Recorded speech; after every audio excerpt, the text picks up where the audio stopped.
December. And of course, it means the last day in the year 2017. And we're all happy to be here.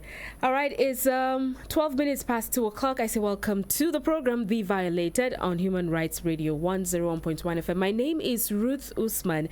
And today on the program, I'm being joined by Mrs. Nkechi Atta. She is a trained psychologist. Good afternoon to you. Good afternoon, Ruth. All right. So, as always, on The Violated, we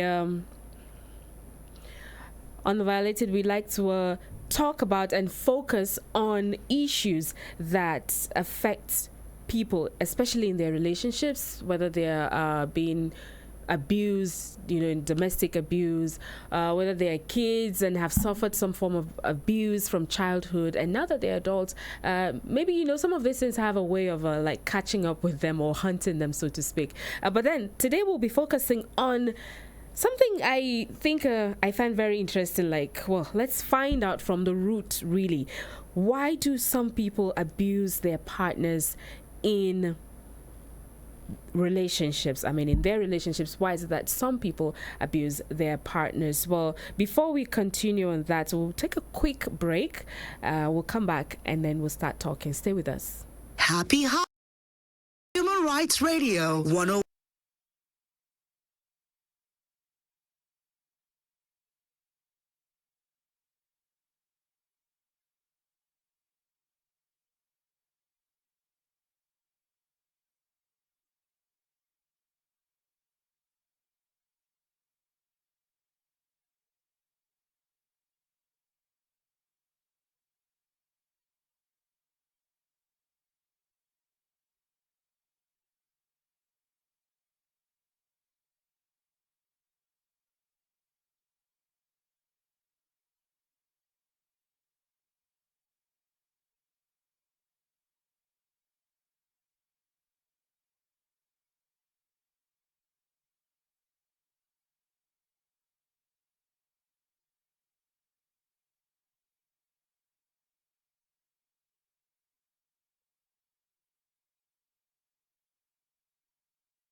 Welcome back to Human Rights Radio 101.1 FM, and the program is The Violated, the very last edition for this year, for this month. And like I said earlier today, we are going to find out why some people are abusive in their relationships. Joining me in the conversation this afternoon is Mrs. Nkechi Atta. She is a trained psychologist. So once again, you're welcome. Thank you very much. All right, so let's go straight to the question. I'm sure people who have been abused by their partners have wondered why this person is like this. What really is the cause? Is there one reason or 1,001 reasons? Well, before you start talking about abuse, you must go back to what kind of abuse? Oh. There are different kinds of abuse. Yeah. There is physical abuse, which everybody knows, the battering, the beating, and there is psychological / emotional abuse, which has to do with messing with the person's psyche, which many people are good at. Okay. And there is financial abuse, whereby... Whoa, I'm not sure I've heard that before. Yeah, there is financial abuse. Okay. Whereby you have more and the person has less, and you withhold, not because you don't have, but because you want the person to know how important you are. Oh. You understand? So you're in control of everything. So there is actually sexual abuse, even in relationships. Yeah. with partners to sexually abuse other partners. There's actually verbal abuse, whereby you say derogatory words to your partner or your spouse or to your other half. And there is even neglect, whereby you just neglect the person. You know, everybody has needs. Everybody needs something. Some people, they are just like, you know, the book that has the 5 love languages, right? Where some people is touch, some people is quality time. You know, most people, because they spent a lot of time with you, they know what your love language is, and then they choose to neglect that. So the act of neglecting that particular need of that person is the abuse, because it's a conscious act. Now, it's not an abuse if it is if you don't know, if it's an unconscious act. Okay. But when it becomes conscious, then it becomes an abuse. So now, when we say, why do partners abuse their partners? Now, for some people, it's just the norm. Some people have known abuse since the day they were born. That abuse is normal. Like in their household, it is a normal thing. They don't even see it like they're doing anything wrong. They don't see it as they're doing anything wrong. It is, if you ask them, it's just how they say it's just how I am. But the truth is, it's actually abuse. Now, to some people, they don't know it's wrong. Now, to some other people, they know it is wrong, but they feel like it's how I am. You know how people just tell you, take it like that, that's how I am. You can't change me. But it's actually abuse. And when you know it's abuse, if it is done back to you and you find offense in it, then you know that it's an abuse. Okay. Now, apart from being the norm, for some people, they feel insecure. Some people abuse their partners because they are insecure about something. And when I'm talking about abuse, you know, in Nigeria, we have that mentality that it's only men that abuse women. Women also abuse men. Well, yes. That's the truth. But I think at the end of the day, the men still do it more. My dear, you do okay. not know. Wow. Well, really, tell me, because I'm sure many people would want to know if women actually, perhaps, if we have statistics, if women do abuse their, female counterparts, male counterparts more than the male do it to the female. That's why I started by saying there are different kinds of abuse. Okay. Now, we know men more for the physical abuse, but you see that verbal abuse, women, the mouth is our power. We will finish you. Oh yes, I get that. So, and also some women also do the statistics should be 50-50, which for the psychological stroke emotional abuse, because sometimes you do it unknowingly, and sometimes you do it knowingly. So, but we know Nigeria, the abuse we know is physical violence. You understand what I'm saying? Yeah. So, because we're used to that physical violence as being abused, we just put it in that bracket. But abuse can be, like I said, in other forms, and we may not notice them. Yes. So, for some other people, they abuse their partners because they feel insecure. Yeah. So, how can insecurity push one to? What are those things that one may be insecure about that could push him or her to become abusive to their partners? Some people, they get jealous when they see their partners talking to other people, or, in relationship, jealousy is normal. But it becomes a problem when it passes the stage where you can resolve it. Okay. That's when all you think about is what this person doing. What can always being suspicious. I must catch the person. Yes, basically. Suspicion is the number one order of the day. Okay. Jealousy is normal. It shows you, in a way, it shows you care about the person. Yeah. But when it becomes too much, then you lose focus on the relationship, and then you put your focus on checking what is happening somewhere else instead of focusing on your own relationship. You understand what I'm saying? Okay. So that type of insecurity, which could have stemmed from jealousy, could make one an abusive partner. Yes. And now, some people, and why I'm putting it this way is because some people are insecure about certain things about themselves. Now, instead of dealing with that issue, you decide to focus. It's called shift of, you digress, you shift your attention to something else.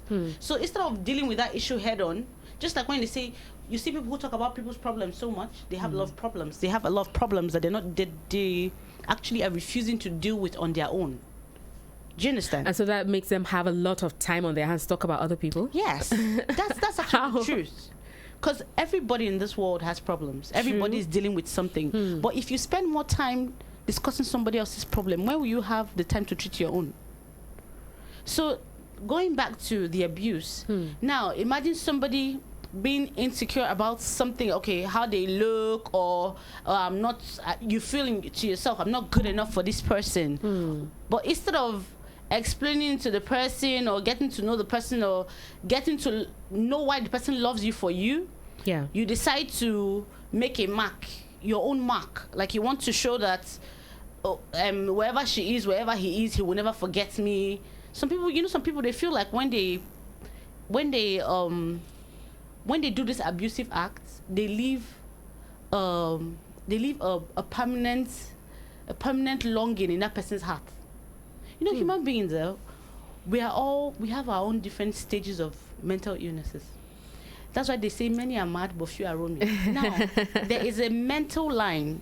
You know how you have the graph and you have from the point, the middle point is 0, and this one is plus 0 to 100. This other place is minus 0 to minus 100. Now, everybody is on that line. But if your own madness is on +1. I just find it funny you're calling it madness. Yes, because everybody thinks of madness as when you're on the street, psychotic. Someone being psychotic. Okay, but being psychotic, that's not the only line. That's not the only qualification of madness. So you see, on that line, if you're on like +7, you're actually mad. Wow. So it's just that 0 to when you can go to 0 to 1 and come back to 0. Okay, that's what makes you so if I understand you, are you in a way saying the fact that an individual can get to that level of hurting his or her spouse, regardless of whether it's emotional or physical, is that person getting to the person has that mental state? The person has a disorder. That's why psychology, we bring everything down to a disorder.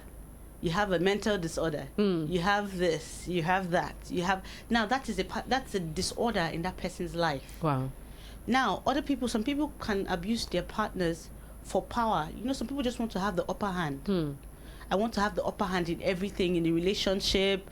So to make sure that the person can never question whatever you say or whatever you do, the person now decides. Some people decide to insult or beat the person down so that the person will have 0% confidence. Some people do it. Wow. So you beat the person down, therefore making the person feel less, just so you can feel more. Whereby in a normal relationship, both of you should lift each other up. Everybody has their down times. Everybody has the times where they don't feel the best, where they don't feel like, oh, I don't feel 100, I don't feel... Yeah. And you're there to support each other. You're not there to bring each other down. But some people in certain relationships actually do it to bring their partner down. And when they feel like when they bring the person down, they make themselves more important, which is actually a lie. Because if you bring that person down, a broken person can't fix you. A broken person can't lift you up. Do you understand? So now we come to another reason why people abuse their partners. Yeah. Now, some people feel entitled in relationships. Some people feel like they're doing their spouses a favor. How is that? Some people feel, okay, maybe the person was from a particular social class, and then at that point when the love was on 100, you married the person or you started dating the person, and then after a while when you feel like the love has cleared, because everybody, they say love clears, and then what remains? Friendship. People tend to friendship and tolerate each other, which I don't think is right. I think love should never have to clear. Oh yeah, finally opinion. So nice to hear someone who reasons like me, really, because most times I keep wondering, I'm like, okay, how will it really disappear? Even for platonic relationships, I mean, you have to have that affection for someone before you can be friends with them. You do, because if you why should you have love for somebody and then you drop it just to go and love somebody else? I mean, it just doesn't add up. Make any sense. Yes, so some people feel like they're entitled, they're doing you a favor, whereby you're not. No matter what you have, you're incomplete. There's something that you think you have, or there's something that is missing in you that is there in the other person. To complement you. Yes, we're there to complement each other. We're not there to overshadow or overpower. No, it works both ways. I wanted to go back to one of the first reasons you gave for why some people are abusive in their relationship, because I think so many people have to like pay attention to that. Earlier you said that for some people it's because the family they grew up from, that was just what they saw, and so it becomes normal to them. So meaning that perhaps their parents were abusive with each other. Yes. So this is like a consequence of family or couples being abusive, with one another, meaning it could have this kind of ripple effect. You could produce someone who would begin to do that to another person, talking about like another generation. That's what I mean.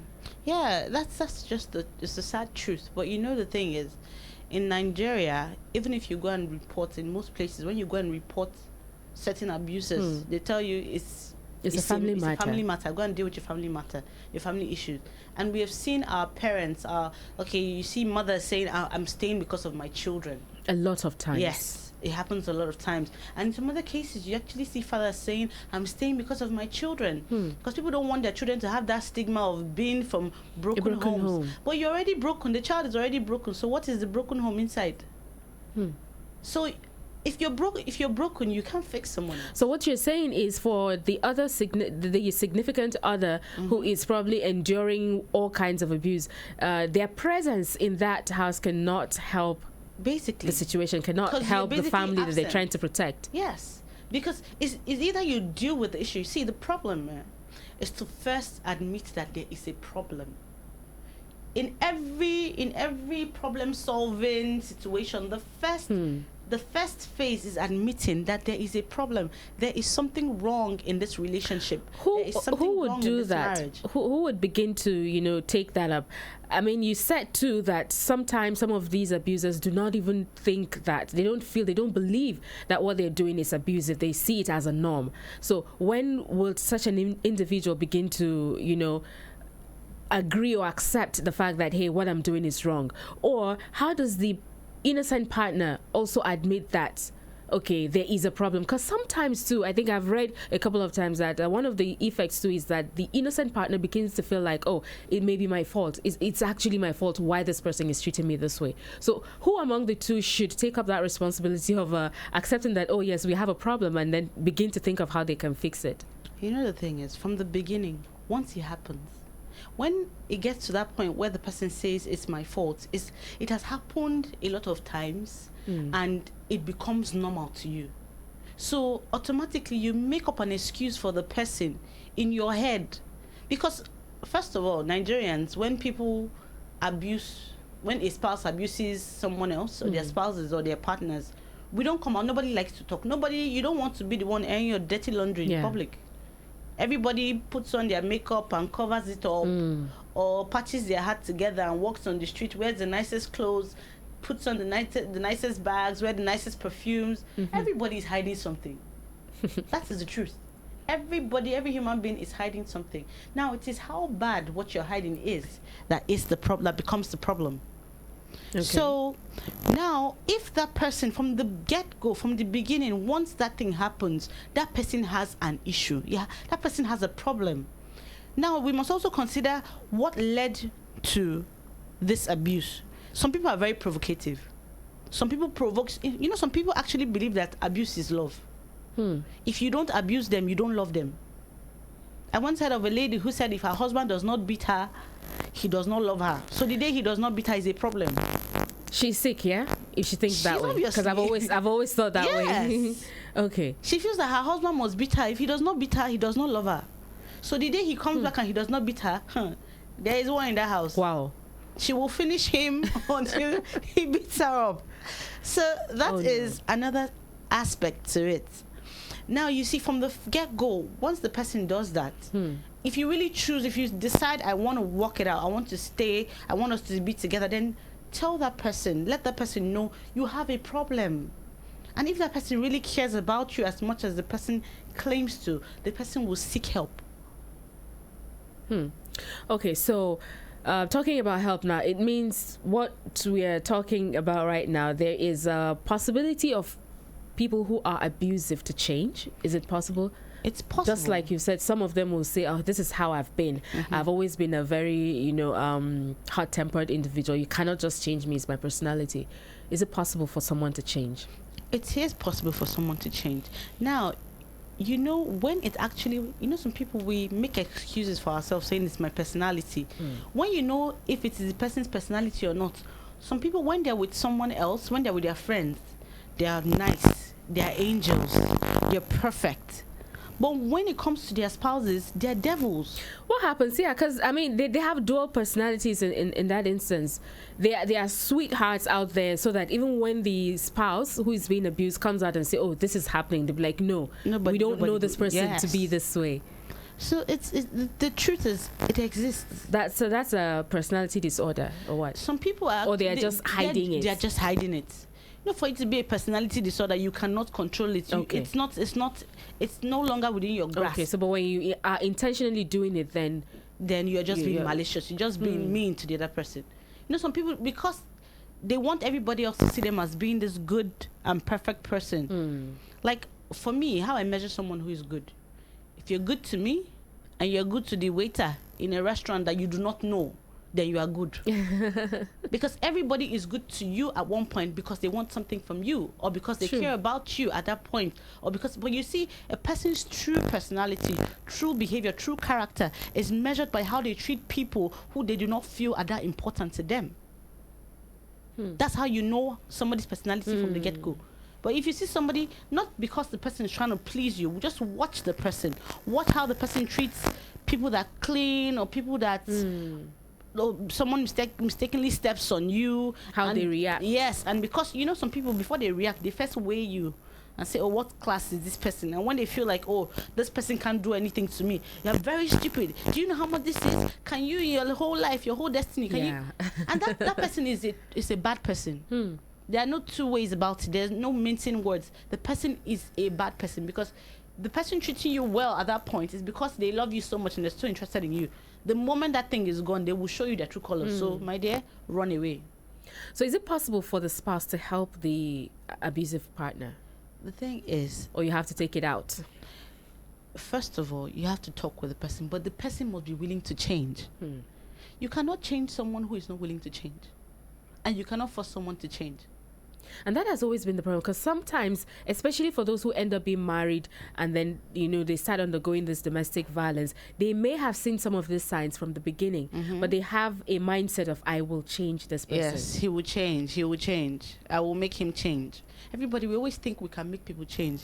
The only thing you can do is, if you're a religious person, pray for the person to change. If you cannot stay, you go.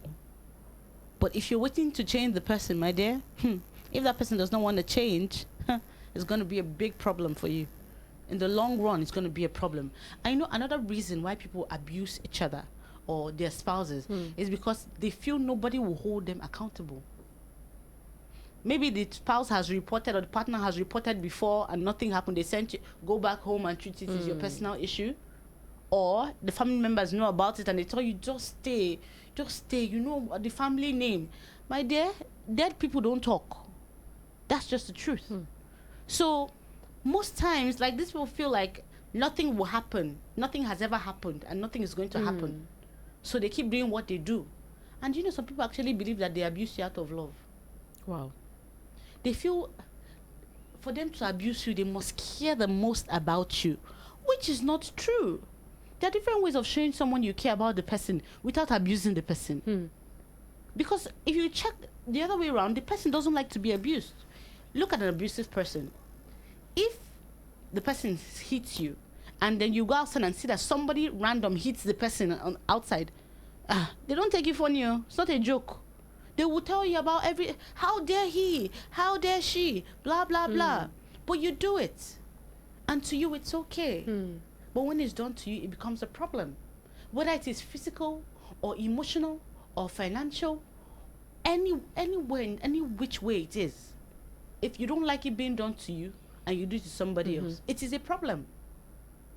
It is a problem. It is an existing problem that needs to be handled.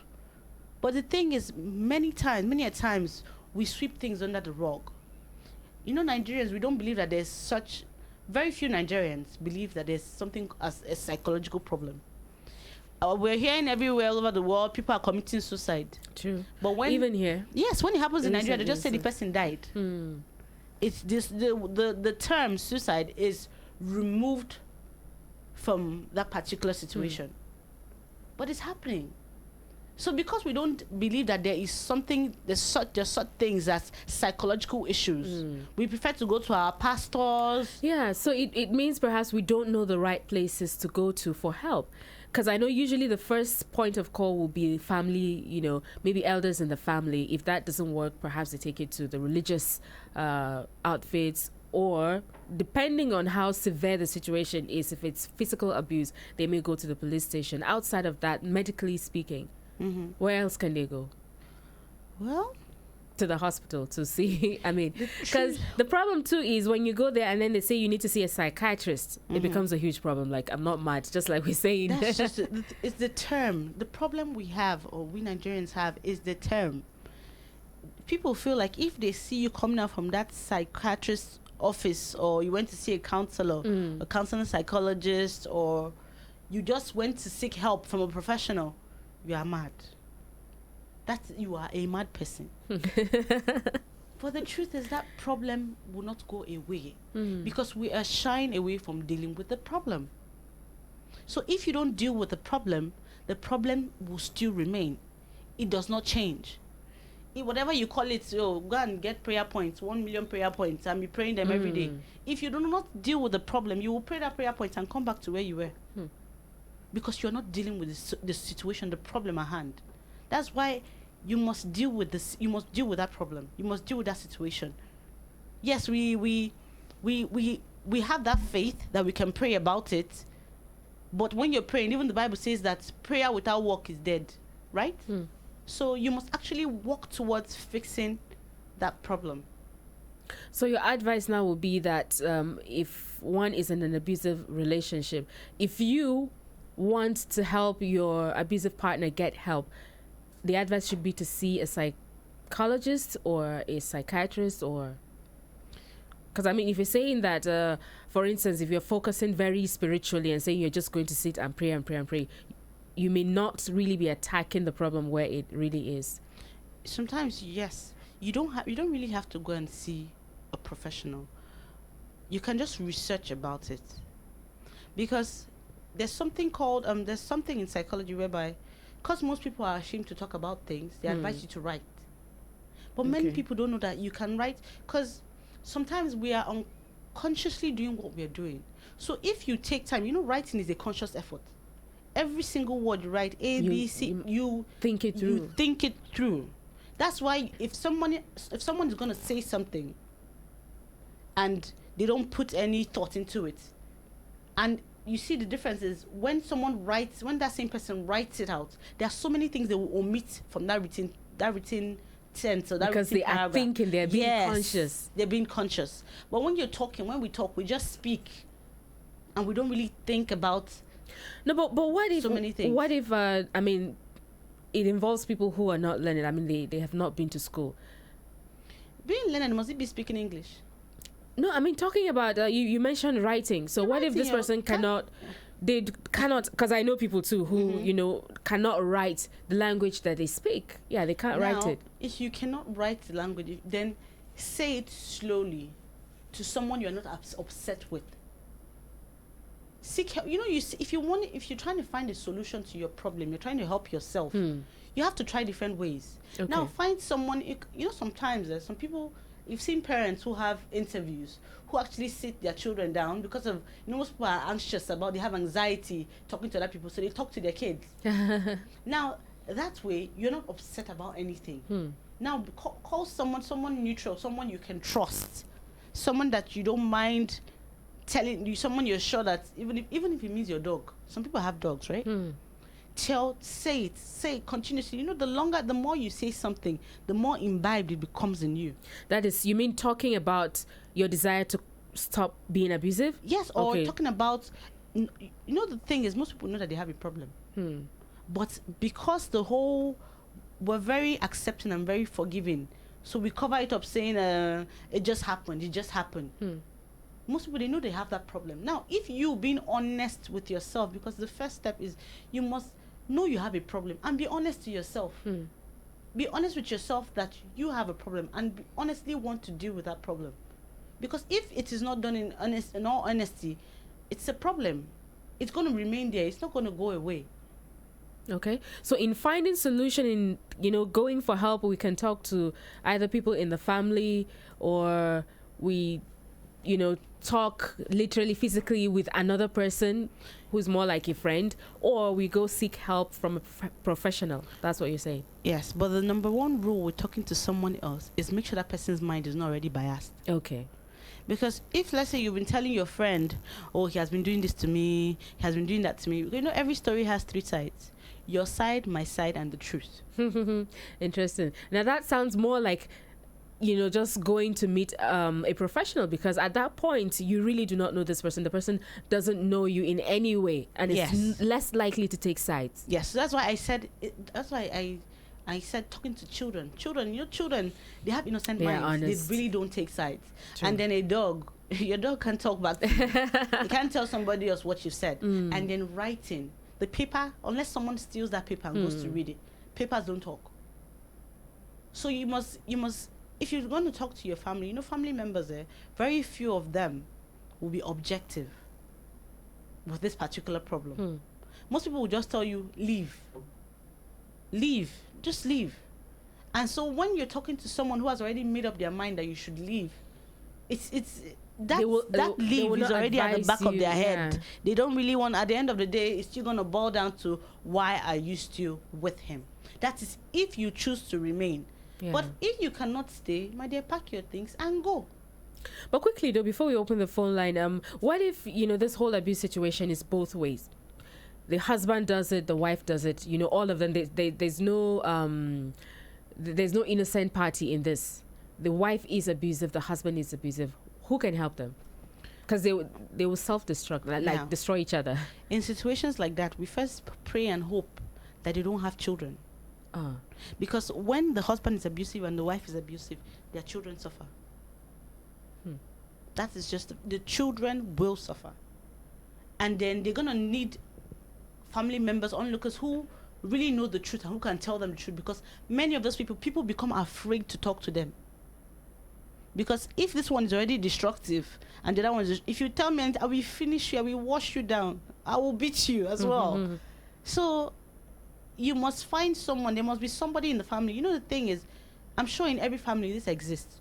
We all know a particular family member that has a problem, but we just don't say anything because we don't want trouble. We know a family member that behaves in a certain way which is unacceptable, but because we don't want to quarrel, we just don't say anything. So there must be, just hopefully, and we're just praying for those who are religious, that there is somebody who is willing to tell you the truth.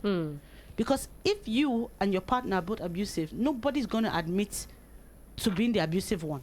And nobody's going to admit to be the one who is triggering this abuse. Because both of you cannot just light a fire at the same time. Somebody must trigger something. Okay. That's the only way you can take responsibility. All right. Okay, then, if you're just joining us, the program is The Violated on Human Rights Radio 101.1 FM. And today we're trying to look at reasons why some people are abusive in their relationships, why they abuse their partners, whether it's from the man to the woman or from the woman to the man. If you have any questions for the psychologist in the studio this afternoon, feel free to call the number 081 8999 1011. That is 081 8999 1011. If you have any other question, perhaps you're in a relationship right now, you are married, there's some situation you really do not understand where it's coming from, why it's happening, and what you can do in this particular situation, feel free to call the number and let's hear you. Hello. Hello, good afternoon. Good afternoon to you. Welcome. What's your name? My name is Gabriel calling from FCT. Okay, Gabriel, you need to turn off your radio, please. Okay, let me off it. You were talking about abuses, types of abuse. You mentioned many of them. You explained some of them, and you made mention of sexual abuse in a relationship where you could not explain it. So I may like to. Okay, you want her to expatiate on sexual abuse in relationships, I yeah? want to hear something about that. Okay. Thank you very much, Gabriel. So, how does a partner in this particular case? Let's just say, how does a wife or a husband sexually abuse the other? Now you can see the person. Let's say a situation whereby your partner goes to work and works from 9 a.m. or from 8 a.m. till 8 p.m. and then the person comes back home. The person is tired.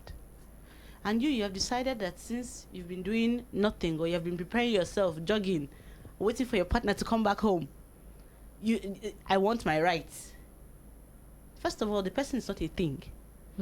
So the person does not belong to you. The person is not a property. The person is your partner. If the person is willing at that point, then you can walk about it, foreplay or whatever, and then lead to but it has to be both of you have to consent to it. You cannot just rape the person because the person is your wife or because the person is your partner. What belongs to the person? The person's human parts don't belong to you. You have your own, he or she has their own. So you have to seek permission. You know, we have this concept that you are my wife, you are my husband. Yeah, when you're I my want, property. I belong to you. You belong to me, or I paid for you. Bride price and all that. But the point you're bringing out here is that it can usually happen when the other party is not rightly disposed for it, and when the other one will is being insist. self-centered. Okay. Yes, because if that, and let's turn the table around. If you are tired and that person comes to you to say, oh, give me my rights, and you're really tired, you're exhausted, you will say no. And most times the person who actually tries to force the other person always feels like they have the upper hand in the relationship, and everything the person says should go. But then not many people still believe that in a relationship, especially marriage, that you can experience rape. But it's a sad truth, because culturally your wife is your property. But the truth is that your wife is not. She is your partner. She's not a thing that you can own. She's not a thing. She's a human being, just like you. So imagine if somebody else. Imagine if okay, let's just say a situation whereby that same wife. Now, you're tired. You're exhausted. You come back from a long journey, you come back tired, you come back weak, and then she now decides today is today. Today I want what is mine. And you're not just in the mood. Sometimes you have to do it. It comes with, and that's why they have situations whereby they say women are faking orgasms and men, because in those situations they don't have a choice. Or you just stay there and the person is unhappy. The truth is, if you claim something is yours, you will care about that thing or that person completely. You're not gonna have a shoe that you love the most that's your best shoe, and you go out to spoil the shoe. You're not gonna have a favorite dress and you go out to burn the dress. So why would you say a woman or a man that you love, you now decide to treat them anyhow? So what you're saying is for partners to be considerate when it comes to sexual matters. Yes, when it comes to sexual matters and all matters, you have to be considerate. Regardless of, then it becomes a problem when the person is using it as a tool. Every time you come, the person is not willing. If it's a one-time thing, a two-time thing, or the situation that led to that particular state, or that state of mind, then you know that you can be considerate about it. But if you cannot wait, my dear, you know what to do. That's just the truth. All right. Let's see if we can get more calls. 081-8999-1011. That's 081-8999-1011. And I hope, Gabriel, your question has been answered actually in that regard. But feel free to call in. The program is The Violated, and we're looking at reasons why some people are abusive in their relationships. The reasons are quite interesting. And I hope you've been listening from the beginning. Hopefully you get to follow us. Hello. Hello, good afternoon. Good afternoon to you. Welcome. What's your name? Yes, my name is Sani Odoje. Okay, we're listening to you, Sani. Yes, this is situation issue. Every family have to get person that you give advice. Human being need advice. Seriously. You understand? See, let me tell you, my sister. Last Sunday, I went to village. My father used to give somebody land to build.